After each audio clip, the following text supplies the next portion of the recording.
So welcome back to the Beast Game Podcast. This is a review for Wish Upon. It's directed by John Leonetti, written by Barbara Marshall, stars Joey King, Ryan Philippe, and Ki Hong Lee. And the synopsis is, a teenage girl discovers a box that carries magical powers and a deadly price for using them. James, what is this crap? This movie is a mixture of so many damn movies. You know what it is? It's Final Destination, The Craft, Wishmaster, The Possession. It's just like randomly movies. You just go on, you know. It was so bad. And I was basically about to get in an argument with my wife watching this crap. And she was like, oh, well, what do you think about it? I told her what I thought about it. And she said that she was going to give this movie a 7 out of 10. She's off the podcast. See, that's grounds for divorce. And me and her had an interesting debate. I understand what she was saying, but when it comes to horror movies, that's my shit. No, you're just not going to do that with me. So, all right. Do you just want to give a overview of what the movie is about? Yeah.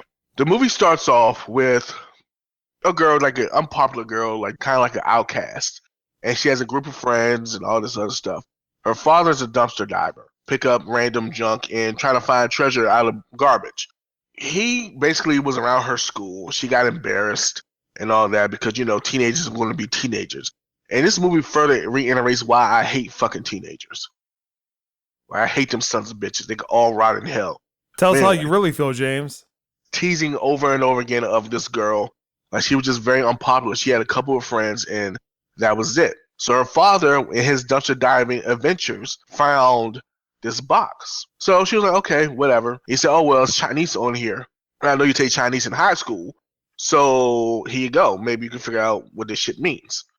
It's ancient Chinese, so she couldn't decipher it or nothing like that.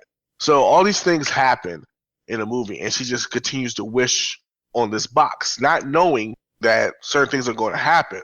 After a while, she puts two and two together. It's like, well, I did wish for this, and this happens. Oh, man, is this a coincidence, or is this really happening? So she gets involved with one of her classmates, his Chinese classmate, and he was like, hey, I could get my cousin to decipher this for you. And she deciphered it, and there was like a hidden passage on the box itself that says something, and she couldn't decipher it, so she just passed it on to one of her friends. And basically the box said, once the wishes are complete, the demon or that's in the box that's granting these wishes is going to come for your soul. That tells me to get the hell out of there. Now, there were rules to this shit, right? You couldn't get rid of the box because any wish that you wish for will become undone. So she wished for several things. She wished to be rich, to be popular, and also the greatest cliche of wishes for a girl in high school is that the boy that she likes to like her back. This is so fucking cliche. I'm pissed off that they even did this shit. And no. The key word in all of this, Barry, let's call him Chet. Let's just say, I want Chet to fall madly in love with me.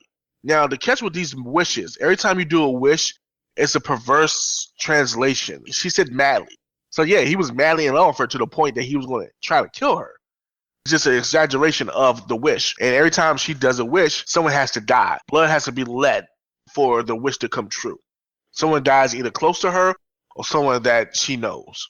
So all these things. Yeah, so it's just like finding a genie in a bottle, and you need to be ultra specific. She wished for all these great things, and you had 7 wishes. And after the 7th wish, that's when the demon that's providing these wishes to you is coming for your soul. So it kind of reminds me of, also, just because I said that, Drag Me to Hell by my boy, Sam Raimi. Yeah. What up, Sam? Nothing redeemable about this movie. The thing that, no, I take that back. There was something redeemable about this movie. The premise, it wasn't a bad idea. The execution was cliche. My wife said this to me. She was like, well, Jay, you've seen so many horror movies, people are going to recycle ideas. And I said, yeah, they will recycle ideas. And there's nothing wrong with recycling ideas. But my thing is this, once you recycle an idea, you got to find a way to improve upon it. Don't do the exact same shit that was done before. You got to think about, there are movies out here that use the exact same thing, made it worse, or did the exact same shit. This one was basically the exact same shit to a T. If there's a playbook for teen horror shit, this was it. It ran it. I assume someone tripped and fell over a tree or something like that. Right. A lot of deaths were like Final Destination. like I said, it was so many movies that this one movie just had a combination of shit that after a while I was like, man, come on, just come on. The idea wasn't bad, but they could just went a totally different direction and done it better. But they did the exact same thing, over and over again, and it's just getting so cliche. I knew that when I was about to go see this movie that it was gonna be some shit. I knew it, but I always had positive hope that it's not gonna be that bad. It's not gonna be that bad, but this is worse than a Bye Bye Man to me. Okay, James, having said that, what score would you give Wish Upon? I mean, I give this movie a 1.5. Only thing that was good about this movie, like the deaths, they were well done, but they weren't gory, but it was goriness implied. You knew it was gruesome, but you didn't see that. Anytime a horror movie makes you use your imagination, that is a plus for me, because your imagination is also your worst enemy when it comes to horror movies. That's how you get scared, because your mind will take you places where it probably shouldn't go, and that scares the shit out of people. So, I mean, did this scare me? Hell fucking no. But scare the average person?